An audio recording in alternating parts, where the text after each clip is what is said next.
1990 সাল, হরিপুরের হাজত, তিনজন অপরাধী উপস্থিত, তার মধ্যে একজন মারাত্মক ক্রিমিনাল। তারপরে কি হলো? নমস্কার, সুস্বাগতম। আপনারা দেখছেন জুটো ধামাকার নতুন পর্ব, সাথে আছি আমি জুটো। ভিকি জাহেদের নতুন নাটক হাজত রিলিজড হয়েছে। ক্লাব 11 এন্টারটেনমেন্ট যে ইউটিউব চ্যানেল আছে সেখানেই দেখা যাচ্ছে। এই নাটকের মূল চরিত্রে অভিনয় করেছেন তৌসিফ মেহবুব। তাঁর অভিনীত চরিত্রের নাম ইকবাল হক। এছাড়াও অভিনয় করেছেন রওনাক হাসান, রাশেদ মামুন অপু এবং আরো অনেকে। কিন্তু ভিকি জাহেদ সেহেতু টুইস্ট তো থাকবেই। আর মূল কাহিনীটা হেনরি স্লেসারের লেখা। ভিকি জাহেদ যদি কোনো বিদেশি সাহিত্যিকের সৃষ্টি অবলম্বনে কোনো টেলিফিল্ম বা ওয়েব ফিল্ম বা ওয়েব সিরিজ তৈরি করেন, তাহলে তিনি কিন্তু তা মেনশন করে দেন। আর ডিরেক্টলি অনুবাদ না করে এই ভাবানুবাদের ব্যাপারটা আমার বেশি পছন্দ।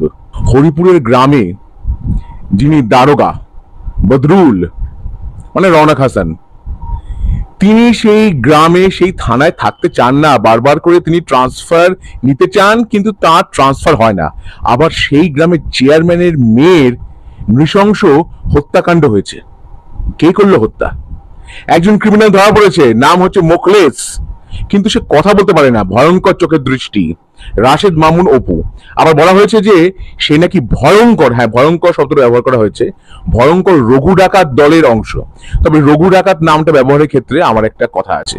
রঘু ডাকাত কিংবদন্তি স্বরূপ আমাদের বাংলার ডাকাতের একজন। তিনি বড় লোকদের কাছ থেকে ধন দৌলত লুট করে গরিবদের দিয়ে দিতেন। আর ভিকি জাহেদ মানে কিন্তু আর একটা বিখ্যাত ক্রিয়েশনের কথা আপনার মনে পড়তে বাধ্য, পুনর্জন্ম। রাফসান হকের রান্না খারাপ হতে পারে না। হাজত আসলে হলো পুনর্জন্ম ইউনিভার্সের আরেকটি অংশ, এবং রাফসান হকের সঙ্গে এর একটি গভীর সম্পর্ক আছে। এটি আসলে পুনর্জন্মর প্রিকুয়েল।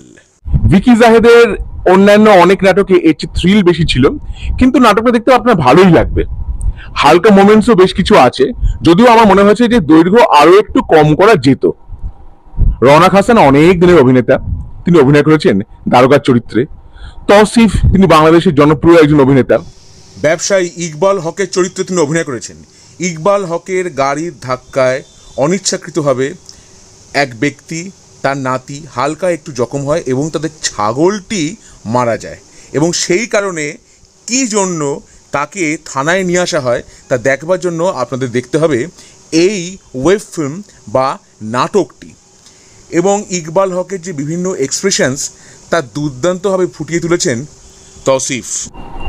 আর হ্যাঁ, আবার বলছি, রাফসান হক। হ্যাঁ, আপনারা যারা এতদিনে দেখে ফেলেছেন, যারা দেখেননি তারা দেখে নিন। একজন ক্রিমিনাল যতটা না হিংস্র, তার চেয়ে বড় অভিনেতা। ওসি বদরুল বা রওনাক হাসানের মুখে এই সংলাপটা একদম দুর্দান্ত। অপরাধীদের বিশ্লেষণটা মারাত্মক হয়েছে। হেনরি স্লেসারের গল্প অবলম্বনে এই নাটকটি লিখেছেন স্বয়ং পরিচালক ভিকি জাহেদ। হেনরি স্লেসার মার্কিন লেখক, বিখ্যাত সায়েন্স ফিকশন রহস্য রোমাঞ্চ লেখক অ্যালফ্রেড হিচকক থেকে দ্য টুয়াইলাইট জোন, কোথায় না তার সৃষ্টি আমরা দেখতে পেয়েছি। এইবার রাশেদ মামুন অপু, যদিও তিনি তার ক্যারিয়ার শুরু করেছিলেন মজার চরিত্রে অভিনয় করে, কিন্তু এখন বেশ অনেক বছর হয়ে গেছে ভয়ঙ্কর ক্রিমিনালের চরিত্রে তিনি অভিনয় করেন। বিভিন্ন ওয়েব সিরিজ, ওয়েব ফিল্ম খুললেই আপনি দেখতে পারবেন সেখানে ক্রিমিনালের চরিত্রে আছেন রাশেদ মামুন অপু। এই যেমন গোলাম মামুন যে ওয়েব সিরিজটা, সেইখানেও তিনি অভিনয় করেছেন একজন ভয়ঙ্কর খুনির চরিত্রে, কোরামিন।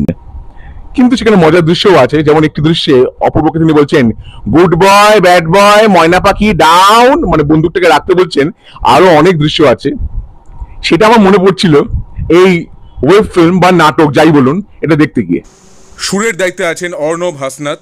তবে তার যে ব্যাকগ্রাউন্ড মিউজিক, সেটা শুনতে গিয়ে অনেক সময় আপনার মনে পড়বে রবীন্দ্রসঙ্গীত বা যে কোনো সুরের কথা।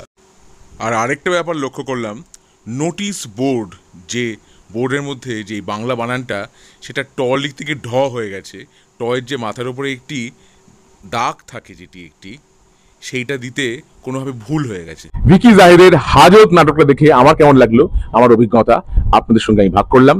আমার ভিডিও ভালো লেগে থাকলে অবশ্যই লাইক করুন, শেয়ার করুন, সাবস্ক্রাইব করুন আমার চ্যানেল, এবং আমার ফেসবুক পেজ জুডোস ধামাকা, সেটাকেও লাইক করুন, ফলো করুন। পরের পর্বে ফিরছি নতুন কোনো চমক নিয়ে, নতুন কোনো ধামাকা নিয়ে।